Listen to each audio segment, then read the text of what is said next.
for the Azir, for him on it, and so whenever Orianna is banned, you usually see the answer. Not always.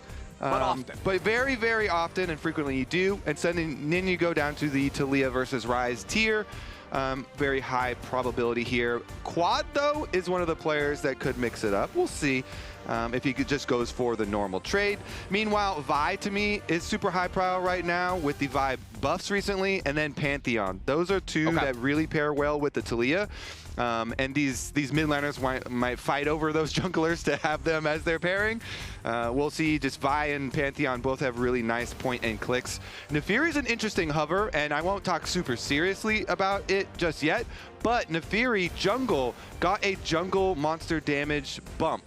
And Naafiri mid lane had already been like doing decently well in solo queue, so it's one to keep your eyes on as far as carry jungles do go as a possibility. But again, the hover's probably, you know, not quite yet, and we'll see something more standard.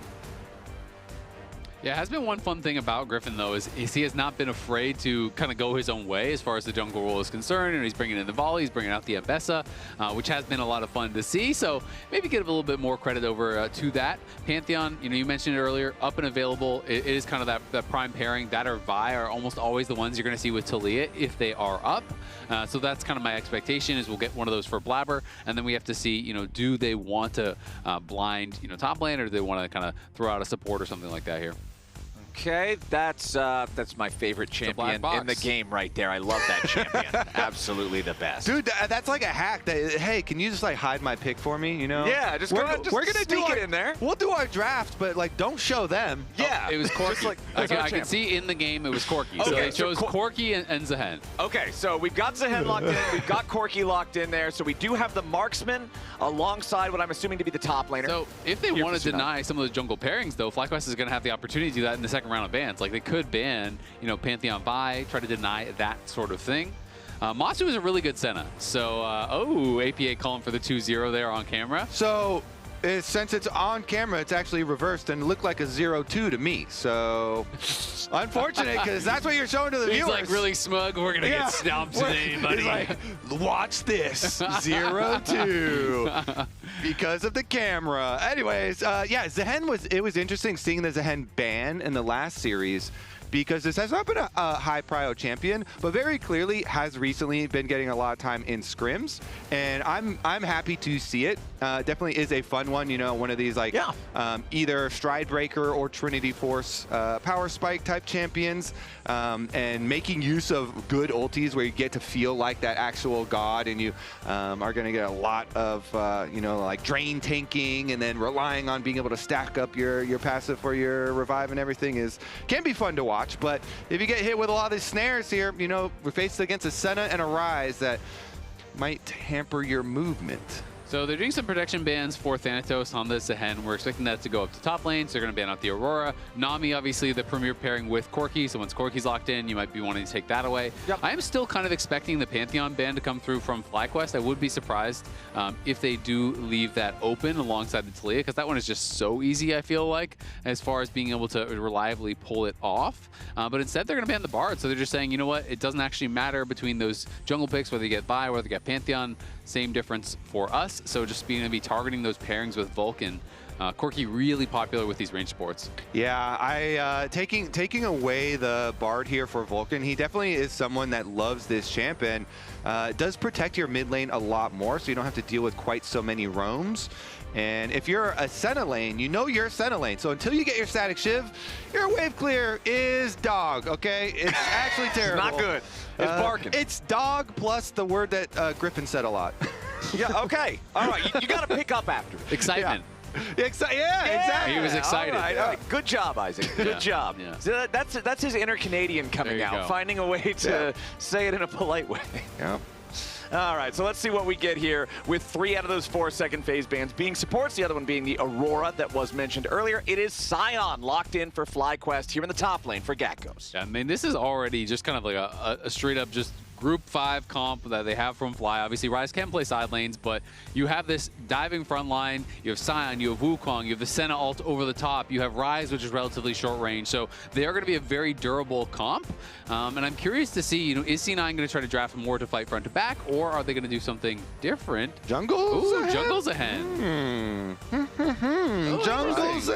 jungle Zaahen. All right. Didn't expect that. Let's see. Blaber, yep. I mean, we're giving a lot of credit for Gryffinn creativity, but Blaber has always been one to at least use a lot of the tech and practice a lot of it. What's your thought, though? Because it's like, oh, we're so clever. We moved Zaahen to jungle so we could pick Renekton into Sion, which I never feel like you see any value in that matchup.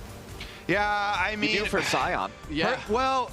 Renekton usually gets a bit ahead. Let's add the caveat. This is Thanatos Renekton. That's true. So Thanatos Renekton is one of his favorite champs of all time. And guess what? Maybe they knew it was a swap. A double flex. Maybe they knew it was a flex to the Senna lane because Sion plus Senna. Sion plus Senna, they can do this combo where Senna can put the root onto a minion and then Sion can shoot with his shout the minion and try and time it so that the Senna root will proc on them. Yeah. So it's actually a lane that has a lot of popular like YouTube videos, and it gets used, you know, a decent amount of like solo queue and flex queue and stuff like that, which is a cool combination, and seems like Cloud9 were not super surprised by it. So then you view the Renekton through more of a blind pick window where you were expecting a high probability of a swap, and it actually gave the final counter there over to Gakgos, which goes with the Gnar, which is a very good pick into the Renekton. I mean, it's interesting, right? Like, you know, you could give them the benefit of the doubt. Maybe they saw it in scrims. Zero Sions played in bot lane in pro, so it's like hasn't come out yet in pro, but yeah, it's always right. With a Senna pick. It's you're not gonna get like a random possible. ain't no Sions popping up without the Senna. What, you just want to play Sion down there for no reason? Yeah. But okay, so this tech that I'm talking about though is really cool and fun to watch. The Sion tech with Senna snare and then shooting the minion is very creative, and I'm hoping that we get to see that displayed here. It's also very interesting because the Sion gets a lot of value out of farming, obviously with the Soul Furnace, and so you can kind of like, oh, it's nice for the Senna, you know, get your souls anyways, and the healing and shielding allows Sion to still CS pretty effectively. Well, Massu's piloting the Sion this game, and he was feeling the pressure in this matchup.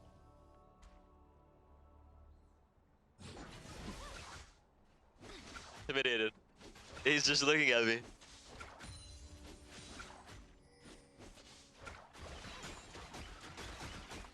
Across the aisle over and in all chat, Massu was like, APA, what did you signal before the game? He was asking because he saw him doing something, so APA didn't respond, which is surprising. But yeah, we'll see how Massu performs here on the Sion, and also how Cryogen is going to be able to play on the Senna, because it is a bit of a different style. Like, yes, you can play it as a true support, but Senna support wants to continue getting gold. You want to really be able to maximize the amount of souls you're getting, and some supports are really comfortable on how to do that, you know, following their jungle around at good times, you know, get extra souls. Others, you just see them with no souls at all. All right, and while we're waiting for those souls to start stacking, we've got Emily standing by for an interview with C9 coach I Will Dominate. Thank you, Flowers. Dom, the first thing I have to ask you is Gryffinn did tweet about Unk coached me when I was 13. What was it like coaching Gryffinn back then? So what I say is that he's exactly like Blaber. You'll give him instruction and he'll say, oh, I'm not going to do that again. And then he'll do the same thing the next game. So that's like kind of the type of player. I mean, honestly, I think that Gryffinn and Blaber are very similar players. Like, we kind of talk about it in the C9 house, how like Cryra is the new Inspired and then Gryffinn is the new Blaber. It's like we have these new players in the league that actually play like some of like the older veterans, and they're all good players. So I think sometimes players come in and they look rough, but I feel like the rookies that are in the LCS now are just better than they were before. No, I'd agree, especially with those two junglers. Last thing, just talk to me about this draft. This is the first Zaahen we've seen in LCS thus far. Just talk me through what you're looking for, how you want your team to play this out. Well, something is happening right now. We got a kill. Are we alive?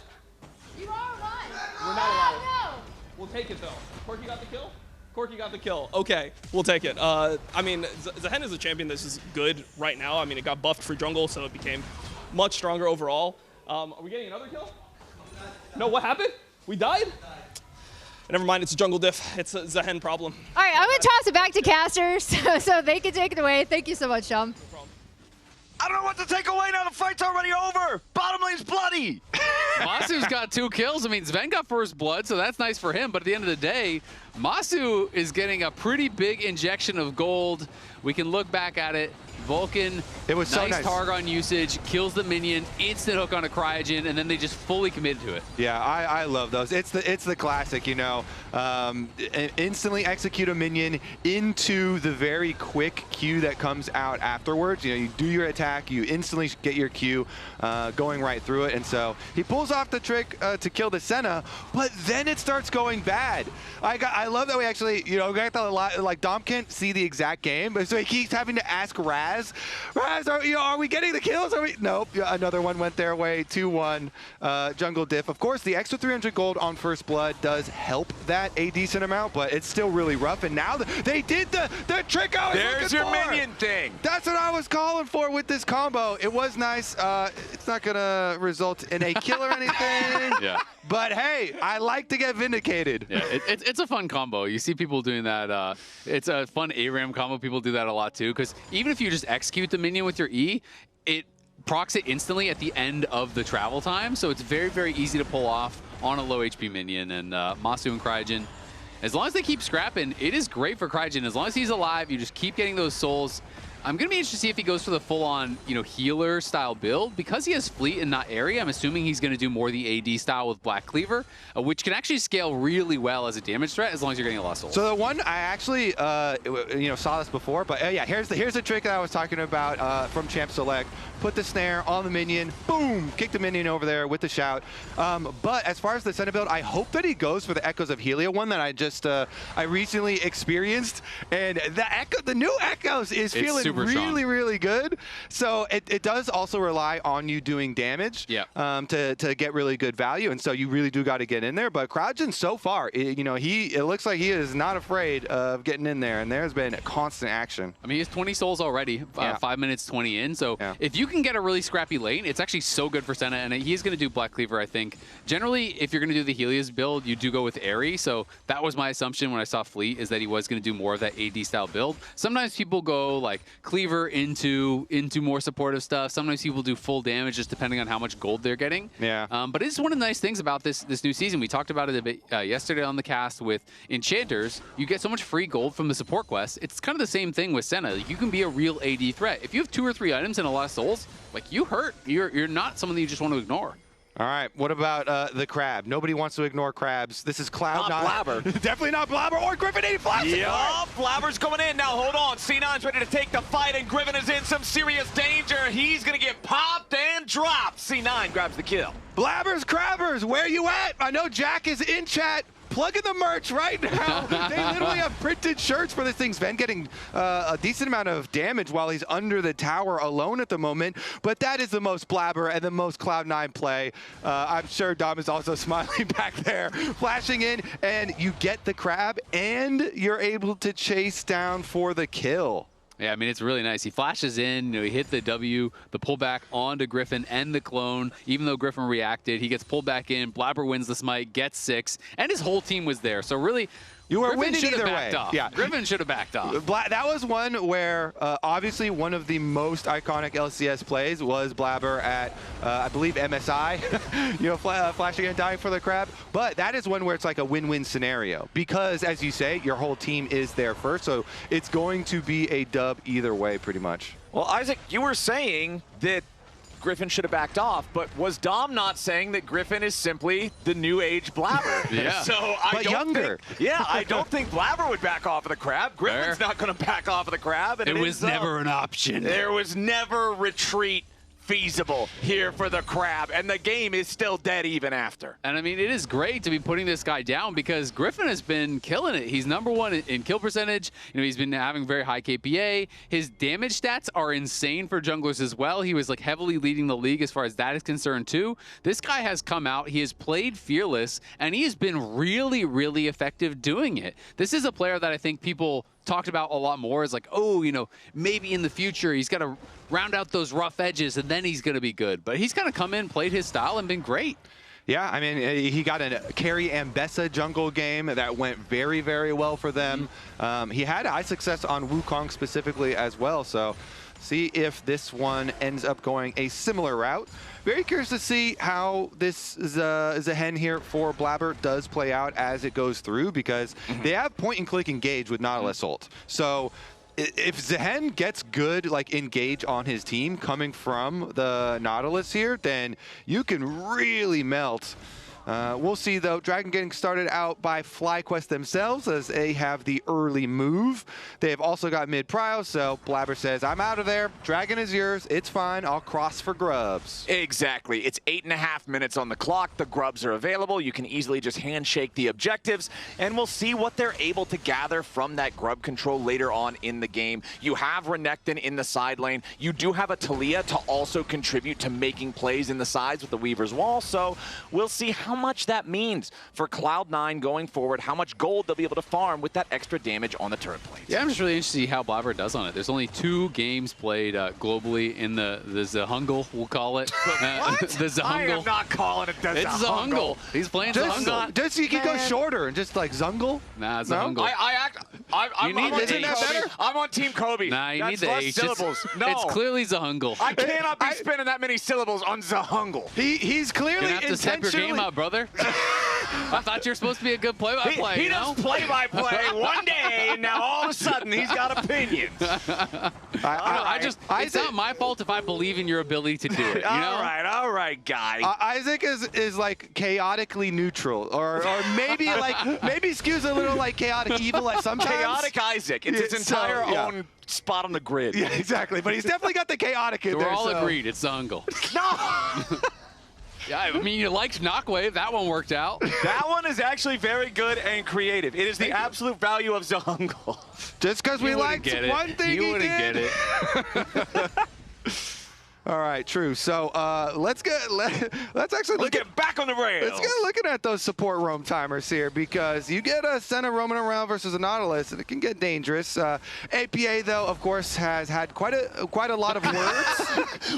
How did Cryogen mute him twice? I also just love how Zven muted him, and he's on his team. Yeah, no, he did that the very first series that they had as well. I remember we had the pop-up, but very clearly Quad didn't have a mute, because Quad was typing out whole sentences talking to APA and doing the real-life emotes. But APA actually didn't even respond to him. It's kind of messed up. Maybe APA also muted. It's kind of like what you guys pulled on me right there. Kind of messed up. Well, we responded with thumbs down. You thought your bros had your back, you know? No, you flashed the fist bump emoji, and we both just stood there. We are not bumping that fist. It's not happening. But right now, Cloud9 still has a lead, as Thanatos wants to put the pressure onto Gakgos as he reverts back to mini Gnar. The dominance has been used here by the Renekton, APA, and Vulcan showing up. Blaber following right behind. They want to try to make a dive. Griffin's going to be here as well. Thanatos with the flash into the Ruthless Predator, and APA secures the kill before Griffin's able to find any counterpunch. Yeah, I love the flash here. You know, you leave no time for that Mega Gnar to come out. Instantly CC chained, stun into follow-up on the hook there, so they delete him. And the timing window was so critical, because you see on the minimap the reinforcements are walking on the way, but it's a good timer for Cloud9. They bring 4 people to the battle, enough to immediately take down the kill. And it's both these plays on the top side that they've made, right? They roamed extra members for that crab. They got that. That got them the kill onto Gryffinn. Then they do this 4-man dive up on top side as well. I'm really curious if Cryogen's ult actually landed, in time, or if it was just a split second after Gakgos went down. Because, I was thinking as Gakgos got close to that Mega Gnar, you can start to see, hey, maybe Senna ult lands, maybe he goes Mega, maybe everything turns around. But C9 just executed on that brilliantly. That's why I love the, the flash. So you're leaving literally every second counts when you're trying to go for the full burst. So, Cloud9, this is a team that is very, very decisive, and we've seen that a lot, especially this year. And them also implementing APA into the lineup, who also has had no hesitation on a lot of plays. We'll see if they can keep that up, because it's important, especially versus FlyQuest, who this young team, they are down to scrap, and they are down to fight. So you can't leave any second open. Well, APA knocks the crust off of the turret, grabs himself a free plate. That's going to build that gold lead up to 1.2 thousand, and we have less than a minute on the clock until the next Drake spawns. The first one, of course, went over to FlyQuest. That was the trade that C9 got the grubs for. Do you think that we're going to get a battle over the second Drake, or is it mostly just going to be a sure take it type of situation? Well, I mean, we do have single item completion, so yeah, lots of Trinity forces. Like it's a possibility, but honestly, with the momentum that Cloud9 has right now, if you don't have vision, I wouldn't risk anything. Like second dragons are fairly low value, and it's pretty easy to trade a little bit of gold elsewhere on the map. So I would not compromise positioning for a team fight in order to do it. If an opportunity presents itself, okay, fine. I definitely agree. I think the one caveat I might give is that it's nice to be able to put pressure on dragon stacking, right? Against a team with Senna, Sion, Ryze, you don't want to give that team too much time to just kind of delay. And if FlyQuest gets the first 2 dragons, even if C9 were to get the next 3, you're giving them so much time to scale up. So C9, at least considering it, they are in the area here and seeing if there's an angle for them to contest. Okay, Blaber's nearby, does have level 11 here on the Zaahen compared to just level 9 on Gryffinn's Wukong. He's 90% of the way filled on the EXP bar, but that doesn't give you the level, that doesn't give you the stats or the skill point, and that's Infernal Drake secured by Blaber and C9. Yeah, Gryffinn went to take a little look there, clones over the back to see, oh, can I get a cheeky little smite steal here, but no opportunity, and it's going to cost him his flash, so no flash for the next Wukong ultimate usage, which is kind of a big power spike, Trinity Force and ultimate being ready, and so flash is a pretty... Gakgos. He could be in some trouble here. Yeah, and now no previous... Rage charged up. There goes Blaber. APA ready to ride the Weaver's wall right on in. Tons of damage onto Gakgos, and he is out of there. C9 is making this look easy when they attack the side lane. Yeah, again, no hesitation, fully dive in. APA Taliyah has been one of his cleanest champions, and he's able to hit the seismic shove on Gakgos as Gakgos trying to get away to the other side. So nicely done. Textbook Zahungling.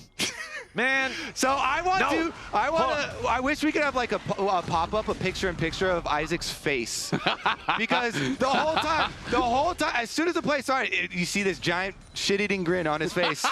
Well, now you're going to get fined, you and Gryffinn. Dear Mark Merrill, I would like to report Zaahen, not Kobe. He said the bad word, but because Isaac said the other word. The fans, I feel like the fans are going to be with me on this one. They're going to be with me on this one. I'm not going to leave that fist bump hanging. No one likes a bully. You guys are ganging up, But also no one likes a troll, and you are trolling. Yeah, you are living under the bridge right now. Chat, who are you siding with? Would you rather have the troll or... Wait a second, we got Thanatos. Croc in the bush. I think...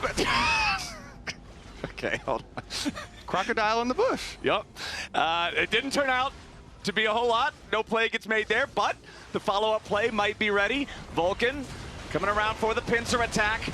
Drops the depth charge, but there's not enough burst there from APA's Taliyah to finish off the kill. Quad survives. Yeah, nice roam by Cryogen, able to help out Quad in that situation. If they had kept Thanatos, but Gakgos on the bot side's in trouble. Yeah, Gakgos again going to be the target, and there they go. Plenty of damage between Thanatos and Blaber to secure that kill. Meanwhile, topside, here's the dive. There's the payoff. They end up securing the kill as now the turret shots aiming to take down Vulcan. Massu shows up, wants to get something back here on the APA. Cryogen takes the Vulcan kill. He wanted to remain there and execute himself, give that kill over to the support versus a more valuable member of the enemy team. Still a 6-3 game for C9 with nearly a 4,000 gold lead. Yeah, Cloud9 attacks on side lanes. Wait a second. We're not done just yet. Nice seismic shove coming in from APA over the wall as Blaber leads the charge towards Gryffinn. Zven's there ready to cut him off. And this is just a slaughter for C9. And Blaber looked like he pulled him back instantly on the clone again there. Gryffinn is trying to get away with that clone when he sees Blaber coming in, but he just gets him with the chain, pulls him right back, and is able to knock him down again. Cloud9 are looking on point in this game. They are crushing it. 5K gold lead at 17 minutes. That is going to be tough for FlyQuest to do anything about. Oh, Cryogen's dead too. A max range dredge line from Vulcan. Locks up Cryogen, but he does manage to escape by spending the flash. Yeah, I mean, the mechanics on that one were clean from Blaber. His Zaahen mechanics, quite nice as he got the surprise over the top side. Meanwhile, Cloud9's gold lead is just going to the moon, fellas. There's not going to be a lot. Past that, we're going to Mars. There's going to be a lot of time in this one. They are destroying the side lanes, and FlyQuest just feel like because they're losing so much across the map here on both sides, that leads to those plays where, you know, they get a little bit desperate. Griffin's trying to go into enemy jungle. He's like, oh, well, I got to get something back from a losing play. But sometimes a losing play, you know, is just like sunk cost fallacy, and you just kind of have to take the loss and then start trying to limit losses rather than go for more and go for something else on the other side. And it's kind of interesting to see Massu as well. He's kind of going more the bruiser style build that Whipple used to always love. He has the Tunneler, he has the Iceborne, so he's not going like Sunfire into Jack Show. Yeah. He's going to be going into, you know, a much more bruiser style build with a Titanic, very likely. And we'll see, you know, if he's going to be able to get something done. Obviously, he's still in a pretty good spot individually, but I mean, the game is kind of getting completely out of hand. You can tell if the game's getting out of hand because you're talking about how he's in a good spot individually, but he's still down 1,000 gold compared to his counterpart. Like, C9's advantage is so powerful at this stage of the game. It only gets greater now that that top lane tier 1 turret is claimed by APA. Next Drake spawning here in 15 seconds. Thanatos going in after Quad, and the Ryze just walks straight into a death trap. APA and Thanatos are going to get another one. It's like FlyQuest are like, why aren't you guys playing fair? We're trying to go to lane here. And then Cloud9 immediately attack side lane, attack side lane, attack side lane. So nicely from them. I mean, every single timing window here for Cloud9, they're making the attack, they're making the inside play, keeping up the pressure, and a lot of that gold is coming from tower plates, which is, they've almost annihilated, they have annihilated all of the outer towers now, finished it up, and so the Drake is easy to stack at that point. Yeah, and I mean, even with the Bard getting banned away, Vulcan feels like he has been everywhere, and Cloud9 has been off to a really hot start this year. Back-to-back, obviously, they were able to win their series, but they also got Player of the Week in Week 1 and in Week 2 with APA and Zven having standout performances. This team just feels like they are clicking immediately and looking like the top dog. Yeah, I mean, just look also at the previous teams that they have defeated to get here. Everyone came in thinking, all right, Team Liquid also did a Korean boot camp, and so they've got a lot of time together. They've been crushing people in scrims, and so they thought, Team Liquid, look at that. That was going to be a really tough opponent. Boom, Cloud9 take them down as they destroy the jungle right now, too. And this is what's going to happen when you have a big lead like this. Take over your jungle in addition to the side lanes, but, you know, Lion as well, expected to be a top team. Cloud9 take them down. Meanwhile, FlyQuest, very good performances from them, but DSG and Shopify definitely not expected to be as high caliber of opponents, and so very curious to see how it plays out. Interestingly, though, you know, even though DSG wasn't expected to be a top opponent, they went 2-1. They're in playoffs. They're really in the upper solid, bracket. yeah. So Shopify, though, we gotta call Kangas and see what's up with that. Say, if you're reading the Kangas tier list, Shopify win also is a team that they played. Hey, Kangas put them #1. Yeah. That's all right. We might have to summon him up, ask him a couple questions about that prediction. But, interrogation investigated. Yeah. Well, we've got C9 with a lead that has only grown since last we mentioned it. 6,500, 2-1 on the Drakes. They're just starting up Baron 21 minutes into the game. Who are we sending in to interrogate Kangas? I volunteer Isaac because he's feeling a little. Isaac can take him to the Zaahen, and that's where they can do the questioning. That cursed place. Dude, the Baron is claimed less than 22 minutes into the game. No contest for Baron. You guys can joke about the Zaahen all you want, but it's already 2-0. It's about to be 3-0 in pro play. That's a 100% win rate. So it might sound like we're mocking you, but we're actually helping your cause because we keep saying it. Yeah. So it's gonna. Like I said, it's catchy. Guys, hold on. APA, they're trying to kill APA. He wants to get away. Oh, flashes back over the tri-brush. He escapes. Quad with the Realm Warp, thought he might be able to catch him off there, but no, APA survives. So even when FlyQuest goes for the punish play to try to slow down the Baron momentum, they can't find the angle. Even when the Zahungle's not on screen, still winning. Nice bug. Oh. I wonder what happened. If it's just that's a meme, or if he thinks something weird did happen there. Yeah, I'm not sure.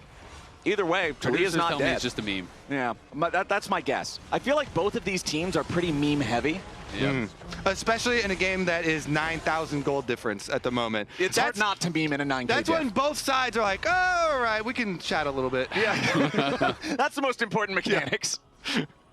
Oh, man, Actualizer even done now for APA. Zaahen goes on the attack. And Gryffinn is on the retreat. He tries to use Cyclone to get away, but a nice use of the dreaded return to pull him right on back. Little center route over the wall to stop C9 from pursuing any further, but they don't need to. They have total control over the top side jungle of FlyQuest. They've already got the wave crashing into the tier 2 turret here in the top lane, and Blaber, Thanatos, and APA will have more than enough damage to knock this thing down. Yeah, going to be hard for FlyQuest to really do anything realistically in this game. You're hoping for some massive throws, some sort of incredible engage, and they're going to go for it here. Here's the TP. Yeah, that's the send from FlyQuest. Vulcan's going to be your first target. Flashes away. Fly still trying to engage on this. Gakgos does not have the Gnar bar all the way charged. Finally gets it there. Vulcan still running interference. Mega Gnar is finally transformed. FlyQuest continuing to push forward. Vulcan very low, but he ain't dead yet. Now Quad facing off against Zven. Zven gets the kill there in that fight, as FlyQuest tries to make their move, but they've already lost 2 for 1. Blaber continuing to look as APA goes forward here on the Weaver's wall. Cryogen just barely hanging on, and Zven flies forward into the enemy base. Gryffinn comes back and gets one in return, but the dreaded return takes him down. FlyQuest are aced. C9's in the base, and game 1 is erased. This one was quick work for C9. You can say that again. C9 stomping the kids out here. FlyQuest immediately getting put back in their place. Gryffinn had quite a few words in the opener, but looks like Cloud9 all business here. Yeah, I mean, this is one of the most one-sided games we've had all year in the LCS, for sure. Cloud9 coming out and standing on business. They are crushing it here against FlyQuest. A really good start to the series, and FlyQuest is going to have to see if they can really bounce back, because this one looks like it's pretty much all wrapped up. FlyQuest decide, you know what, we're going to full send it. I like the choice. You may as well go for it, but APA is so ridiculously fed. Just look at the chunk on Gakgos through the TP shield, by the way. Yeah, and their reasoning for going for this, by the way, Renekton didn't have teleport, so this is their best opportunity. It's a 5-on-4, guaranteed. We'll teleport out here, and yet you get outplayed immediately, and APA is just absolutely masterclass on this Taliyah. I mean, another big burst right there, takes him down. Also with his dying breath, I like the hook from Cryogen. You know, he's like, okay, fine, I'll die, but then Zven can at least kill you, and Cloud9 win the 4v5, while Renekton was just pushing bottom lane since he had no teleport. So if I'm FlyQuest, I'm already just thinking about game number 2, because I don't think that a 13,000 gold lead is really playable at 25 minutes into a game of League of Legends. Luckily for them, we have seen video evidence that, you know, they have very good mental. So they'll be, we see them laughing it off and stuff. Yeah. You know, look for round 2. Maybe at times like these, you play the game of like, all right, we just put a target on one person's back, and we'll call it a mental win if we can just kill APA one time. Let's just, everybody full send. There's no like Zonias or anything. APA is full damage. So I don't know if they can actually pull it off, but if you get one kill on him, then maybe that's like a bonus for next game. Well, here comes the Weaver's Wall. Just going to stop FlyQuest from defending. Massu takes a big chunk of damage. Unfortunately, the Sion Senna combo with the cool minion root thingy did not actually end up being They did that able one to, time, though. They can put that in like a YouTube time, short or something, we got a replay of it, but that's about all we got. As C9 are now pushing down the top lane, they're going to knock down the last remaining inhibitor, and that makes this a 3-inhib game. Double super minions in every single lane here for the next 2.5 minutes. That's when those mid and bottom inhibitors will respawn. FlyQuest have to try to defend, and unless C9 just completely straight up run it down mid, it's pretty hard to lose from this position. Blaber gets himself away with the Grim Deliverance, delivering himself to safety. Okay. He's got some good ability names. He really does. Dreaded Return is a cool one. I like that a lot. Dreaded Return and Grim Deliverance. This is like the absolute value of Yunara. Yunara's abilities are all junk to say. Zaahen's are so cool. Aureate Rush for his E is also sick. It's just not programmed into my brain enough to say it yet, and we also haven't had a lot of super close fights in this one. But yeah, Zaahen has really good abilities. I hope we get to have more of him. Even his passive is epic. It's like Cultivation of War. That could be like a fantasy series title. Okay. Yeah, that sounds like a cool book. That's really hard to say in a cast. Well, yeah, I guess you don't have to say too much for the passive. Just talk about reviving or not and stacking up all that extra AD. He should be dead, but he's not dead because he cultivated war. All right. Well, they're cultivating Baron and war. And now there's nothing FlyQuest can do about this Baron, too. The first one was free. The second one was free. The whole first game is FREEC9. It's looking pretty much wrapped up. Triple inhib, Baron buff, double supers are coming down through bot lane. They're going to push in through mid as well as top. And they just got to keep this Baron buffed up, and it's pretty much an impossible defense when there's this many Baron minions that you have to deal with. All your focus goes to clearing them, and you can't defend the enemy champions. All right. Just pull the Sion root play off one more time. All right, That's a dub. Let's see if they can get it. Wheeler's wall flies Fly out. minions. Super minions crash into the Nexus turrets. First Nexus turret is about to drop already. Second one deteriorating very quickly. Massu flies into the fight, donning Shadow over the top, and it doesn't do a whole lot. And now C9's ready to end the game. They've already killed off 2, and they want even more. Gryffinn tries to get away. Blaber's in pursuit. Cryogen's the next target. Trying to return, pulls him right on back. Typical APA. Can they get the Penta for the C9 mid laner? Quad and Gryffinn both back all the way to the fountain. They want to deny the Penta Yap, but they will not deny the win. C9 stop the first game. And as usual, APA up and immediately out of there. He's walking fast. Lounge, what do you got to say about game number 1? What do we have to say? We have a lot to say. Give me more Dig Shopify. Yes, sir. Wow. This was too one-sided. APA was too strong in this game. That's not what I was going to say. Just